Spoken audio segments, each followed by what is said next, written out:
Oh my gosh, I can remember the days when I didn't have an appointment setter. It's a night and day difference. And is this the missing link for you? It's what we're going to talk about today.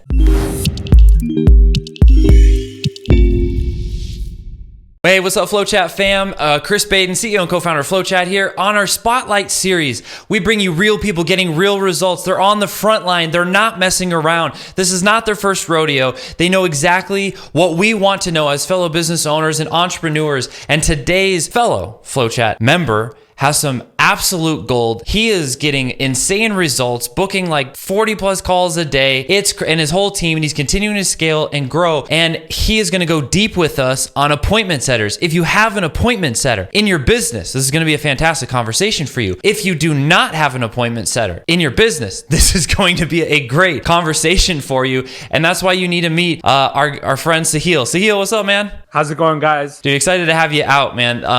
We're going to have a fun conversation because number one, we always do, but everyone listening, watching today are fellow business owners, sales professionals, and they're going to love what you have to say. I know it. So excited to have you here. I'm excited to get this going, man. A lot of heat coming your way, guys. I'm ready. So as we ease into I like to get right into it. We'll hit backstory and how you got into this stuff, maybe in the middle, but we want to start off with some fun results, KPIs. Like number one, you're booking multiple calls per day. Your team's continuing to grow and scale, and everyone listening, watching, I just got to go through Sahil's, he took me behind the curtain. We walked through the whole friggin' process. This dude, it's so thorough. Like he's thought of everything. And when I see those things, I always see results. If you've been done business for any amount of time, you know this to be true. And so when I saw this, I was like, I totally get why he's winning. And so, Kit, let's start there. First off, like you're doing this on your own, you're growing. And what was the night and day difference when you started putting appointment setters in your business? First things first, you have to have systems and processes. I can't stress this enough. A lot of times people go out there and start building a team, but don't have the infrastructure in the back end to actually support them, right? So when it comes to onboarding commission only talent, the churn rate is insane, right? So people will come on, they'll go through the process, they'll figure out that the company doesn't have sorry for my language, but their shit together, right? Yeah. And then they bounce and they start looking for a new opportunity, right? So First things first, you have to have a proper onboarding system in place for your team. The same way you have onboarding systems for your clients, everything has to be, I's need to be dotted, T's need to be crossed, right? So you got to make sure that communication channels are actually set up for the guys. Transparency is there. Every time they book a call, Slack goes off, right? Calendars are set up, Zoom is set up, scripts are set up, and of course the messenger script. So if you're using Facebook, LinkedIn, Instagram, you got to make sure the FlowChat pipelines are set up, ready to go for absolutely everyone before you actually onboard them. So once we had the backend system set up and the system set up and the manuals that I showed you set up, it just skyrocketed results, right? Every time we bring on a new appointment setter, within 24 to 48 hours, they're able to book appointments, right? And before, when I didn't have any of that, it would take like 2-3 weeks for these guys to just get onboarded properly, go through my system, learn the product systems, and then start booking calls. So that was huge for me. Everything is in written and video format. I've done it once. They can hear it over and over again. They can go at their own pace, but usually I give them 48 hours to go through everything. So that was the number one thing for me. Have an onboarding system and process. That was the game changer, the shift for you. And like, everyone listening, watching, have you ever been in that place where you bring somebody on and it's just a struggle. You're running through quicksand, and then 2-3 weeks later, 2 months later, you're like, it doesn't work, and you're back to square zero with a lot less time and money now. And that's the pain that Sahil has really doubled down on. And that's why I was like, oh my gosh, like we need to be friends, Sahil. So you shared in one of our previous conversations, you shared a couple really key things. One was around KPIs, setting expectations up front. Can you speak to that a little more? Definitely. So expectations are, they can either make you or break you, right? Whether it's with clients, whether it's with your internal team, it doesn't matter, right? If your expectations are not set from the get-go, right?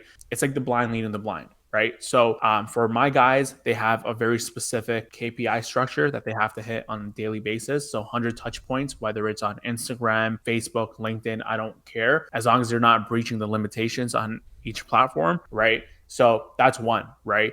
Now, in terms of, And you have them using their profile or the owner's profile? they use their own profiles. So we Okay. make sure when we onboard them within those 48 hours, they optimize their Facebook profile. So they use my logos, they change where they work, they take all my content, post it on their profiles, and then Mm. they go out. This is huge, guys. So if you're listening, this is that secret sauce right there. Okay, they go in and they start adding the top influencers in our industry, in our niche, so that they can get mutual friends from the get-go, right? So that's massive, because I don't know if you guys notice this, but if you don't have any mutual friends and you're just starting out with the whole outbound thing, those Facebook limitations, they slap you really, really quickly. So rather than hitting those 60 touch points a day or 50 touch points a day, you're limited to maybe 10 or 20, right?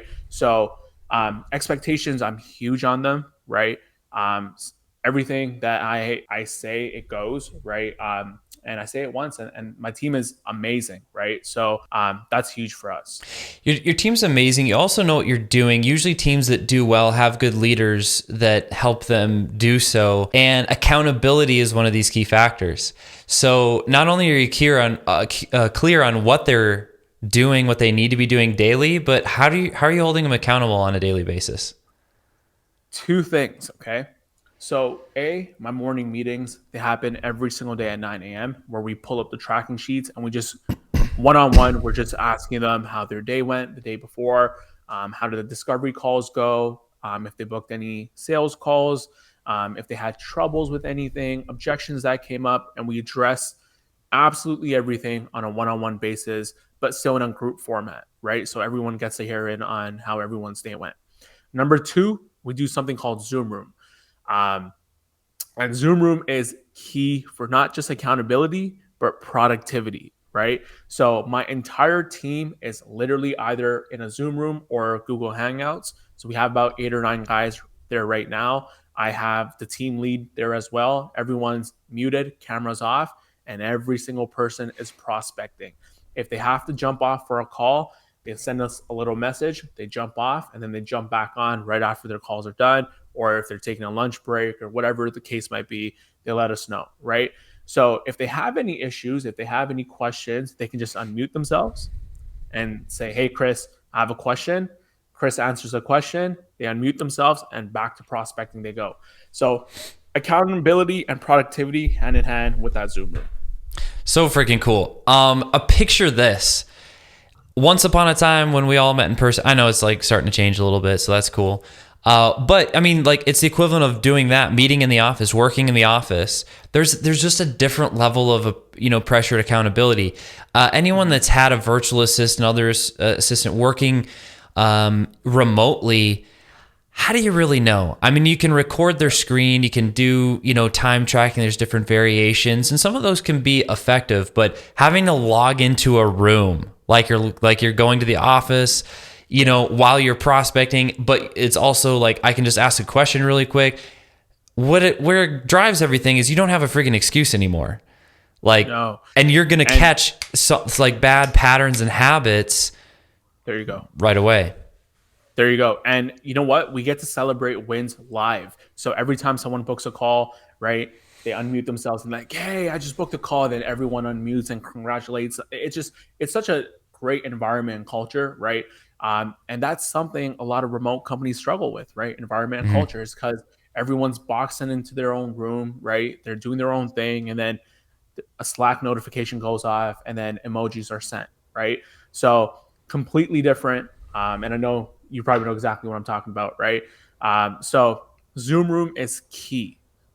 I love it. I love it. So, okay, we got a couple of good things going here. There's one more thing I want to hit on this note. Setting clear KPIs, holding them accountable to it on a daily basis. We're covering functionally how to do it. Like meet in the morning daily. Like, here's the numbers that we need to hit: outreaches, book calls, conversations, follow up. There's a couple of key metrics. And then the accountability of the Zoom room. But you mentioned something towards the end, the Slack channel. So having some type of chat communication. You guys are using Slack. Anyone listening, watching, maybe you're using Voxer, maybe you're using whatever else you're using. But how many channels are you setting up in Slack? How do you managing all that type of communication? Yeah. So I have three main channels. So the first channel is a general channel. And that's where, if you have any general questions, or if we're celebrating deals closed or just milestones, right? Everything's happening in that one channel. Then I have something called the outbound channel. And every time appointments are booked, notifications come in, and then everyone gets to celebrate there as well. And then, we can pretty much keep a finger on the pulse in terms of what's going on and who's bringing in appointments right there and then, right? In a more visual format rather than unmuting and then, saying I booked an appointment. And then I have a calendar channel and a Zoom link channel. So everyone has access to each other's calendars. If they want to mastermind, if they want to jump on each other's calendars, book a call with each other, see what's working, what's not working, right? Be buddies. And then, of course, there's Zooms, just in case they book a call on my closer's calendar. Technical difficulties happen. Zoom link doesn't go through to the client. They reach out to the appointment setter. Hey, I don't have the Zoom link. At least they have access to everyone's Zoom link there. So those are the 3 or 4 channels that we have that are the primary channels in Slack. Right on. Managing the communication. I love it, man. Okay. So one other thing that I think will be huge for everyone to hear is I want to speak to entrepreneurs at different stages. The solopreneur, maybe, small team, maybe 1 to 5, and then 5, 10 plus. What does the scale journey look like? Because I know I've been the solopreneur multiple times. Very grateful for the partners I have now and, team that we have now, or life would be a lot more chaotic. But you've been there as well, man. So, in terms of appointment setter, as a solopreneur, like when do you start bringing on appointment setters? Yeah. So as soon as you validated your offer, which means you're bringing in at least, I'd say 8 to 10K consistently every single month, right?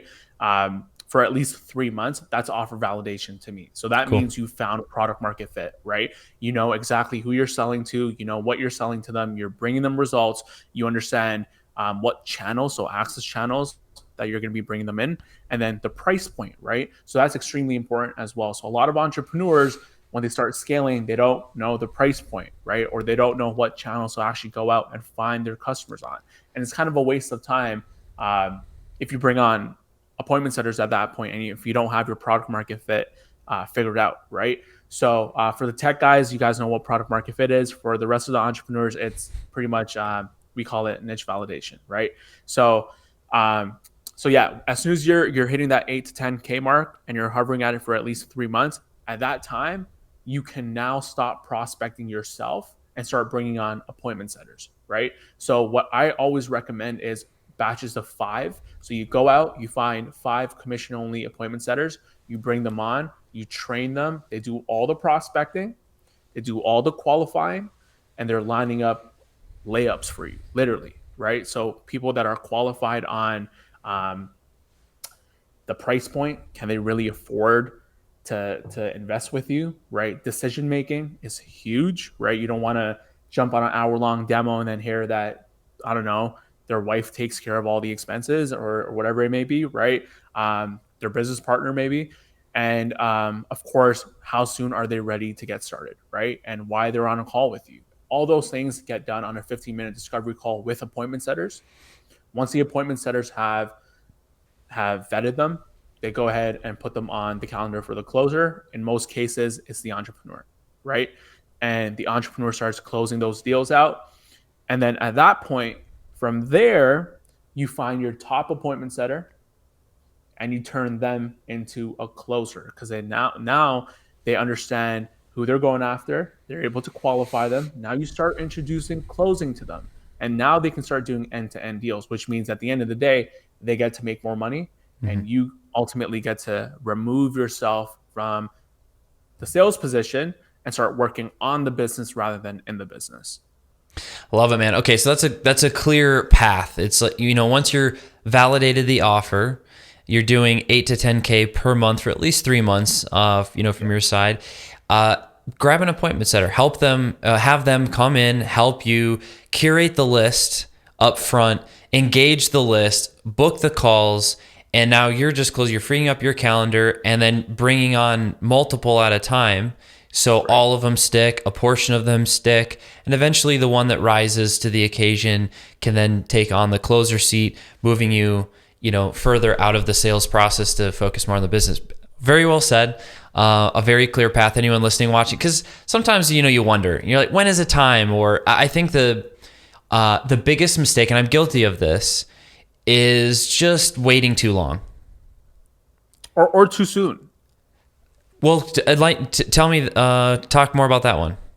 Okay, so waiting too long isn't really a bad thing because you get to retain more profit, but you're not working on the business, right? So scalability becomes a little bit more of an issue, right? Mm-hmm. So it sucks because now you're in this constant cycle of prospecting, closing, now delivering results and doing customer service, all that stuff, right? Yep. Now, if you bring on if you bring on people too soon, right, they're not going to book appointments, especially if you haven't validated your offer. Okay. Now, I'm not sure how many people on this call know what status delta is, but it's pretty much it's an elite operation where you. I'm just kidding. I was just going status delta. It sounds very official. It's the perception of what someone has of you. Right. Yeah. So usually founders, CEOs, their status delta is usually a little higher than perhaps a closer or appointment setter. Right. I know for a fact if I'm jumping on a sales call with my salesperson, right, my status delta is there because a founder is now on the call. Right. Now we're having a conversation founder to founder. Yeah. Right. Now, if with that status delta, if the founder is reaching out to someone on LinkedIn, Facebook, Instagram, email, and they're not able to book a call, an appointment setter is not booking a call. Yeah, right? Of course. If you can't close your own deal, it's not going to happen, right? And it doesn't matter if you're a shitty salesperson or not, right? But if you can't close your own product, a closer can't do that job for you. An appointment setting team and a closing team is not there to start a fire for you. It's only there to add fuel to the fire. It's a good. It's good framework. Yeah. Now. Yeah. So okay, keep going. Yeah. No, I'm done. You're okay. I was like, I'm loving it. No. So I agree. There is a point where it's too soon. For me, just to be clear, the specific thing I was talking about is I've been in commission only sales for over 10 years, and so in building businesses, I usually hang in that spot where I'll just keep closing. I'm like, come on, man. Like I'll. It's like a personal. I'm like. Stay there too long. And when I brought on the appointment setter, bring on appointment setters and VAs, and I was like, oh my gosh, the same prospecting work is getting done. And I just woke up and I don't have to focus. I was like, oh my gosh, my life is better. This is so cool. And here's, maybe you can relate to this, Sahil, and everyone listening, watching. Here's the problem with prospecting. You can't not do it. Right? It's high revenue. It's high value. You can't afford to not do it. Right? It's high revenue, but it's low skill. Mm-hmm. It's high revenue, but it's low skill. And so what happens is it's this like nagging thing that you should be doing, and yet another day goes by because you're on calls all day and this happened, then you had to go take the dog to the thing, or the kid threw up on the couch. It's just, and it's like, well, am I going to stay up till midnight or 1 again and then prospect and send messages late at night? Does that send the right It's going to be like this. It's that spot, but you don't want to do it because it's low skill. And so you feel like you're not serving the company or growing your company fast enough or moving the needle forward fast enough because it's that low. So what happens is that appointment setter, that virtual assistant, they clear that gap for you. Absolutely. To where high revenue is being taken care of, but it's an appropriate skill match so you can stay in your power zone. So it's like all the things you're saying, that's kind of how I hear it and process it. And man, like when that spot's filled, it's like, oh, life is possible again. Yeah. I remember why I got in business. Back. What's that? Yeah. You get so much time back. Yeah. Yes, it's so time consuming, but it's high revenue. You got to do it. It's high revenue. Unless you hate money. So, okay, Sahil, this is helpful, man. If people leaning into appointment setters, they have more questions about, okay, I heard what you said, but how do I do it for me? And what about this? And what's the next step for training? All these different parts of bringing on appointments. Where's the best place to find you? Yeah, for sure. You guys can always visit my website. It's clickteams.io. It's right at the Bam! bottom. Look at that timing. Boom. There you go.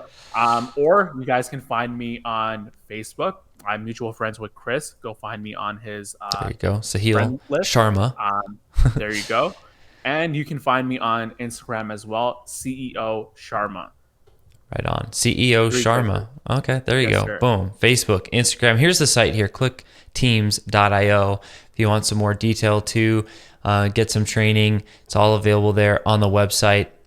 So, Sahil, hey, I appreciate you coming out here, man. As we wrap up here, one question that I always like to ask, the way that I view the world, it's a why question, but I'm going to give you some time to think about why you do what you do, okay? So some framework for the question.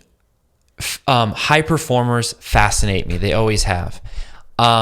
If it's athlete, musician, actor, artist, and even like specifically entrepreneurs, I am an entrepreneur, so I resonate more with that one. But to perform and create in the world and contribute in the world, it's a very, very vulnerable place. And so the person, the mindset, the character that steps out and does all that is, number one, mildly crazy or completely crazy. And why someone does that and keeps like trudging through all of this junk that comes with going down the hero's journey, essentially, always fascinates me. So I'd love to hear your story, man. What drives you? Why be an entrepreneur? Why create product and service in the world? Okay, so I have two whys, okay?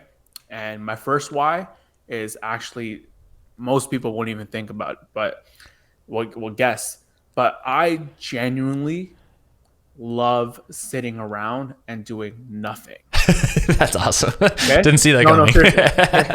You see that coming, right? So I genuinely enjoy lounging around, whether it's on the beach, whether it's at home. I don't care what it is. I genuinely enjoy doing what I want to do when I want to do it, right? Okay. With a job, I can't do that. I've been a salesperson since I was 16, right? I turned 27 this year, almost 11 years, right? There we go. So the only way I could have done it is if I put in 18-hour work days, right, from the get-go, and built a product that I can now sell, formulate a team around me that can execute on my vision, right? And just jump on coaching calls and provide results to people on my time, right? I know Ashley hits me up on Instagram all day and she's like, do you ever work? Like, what are you doing? Like, and I'm just like, I work, right? But on my time, right? When I'm ready to work. So that's one, right? So my job, my business allows me to do that. That's huge for me, right? Number two, I build water wells around the world. And I think water is a necessity. It's a right. Fresh, clean water. Everyone deserves it, right? And it's not accessible to a lot of people around the world, man, right? And it doesn't cost much. It costs about 8 to 10K, depending on where you are in the world, to build these freshwater wells. And that's something I do actively, right? My goal is to build 5 every single month. I'm not there yet, but I will be, right? So that's huge for me. That gets me out of bed in the morning. That's awesome, man. That's awesome. Yeah. So, enjoyment of chill mode and doing what you want to do when you want to do it. And making an impact in the world via water wells, people getting access to clean drinking water. You're like, man, these are cool projects that I love working on. I love it, man. Two things. Yeah. My name gets to live on through my business and with the water wells. So legacy. Legacy's huge, man. Hey, well, I appreciate you taking the time to share some value with the rest of the FlowChat fam and audience, man. Any last thoughts?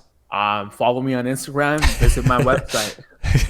Okay, you can chill with them on Instagram. I like it, man. Well, hey, FlowChat fam, appreciate you joining us for another Spotlight series. Closing statement here is the entrepreneurial journey can be lonely, but it doesn't have to be. And this Spotlight is a great place for you to join other crazy entrepreneurs, world changers, and know that you're not alone. And also that you can build a team. An appointment setter is a huge role in your team and executing on your vision.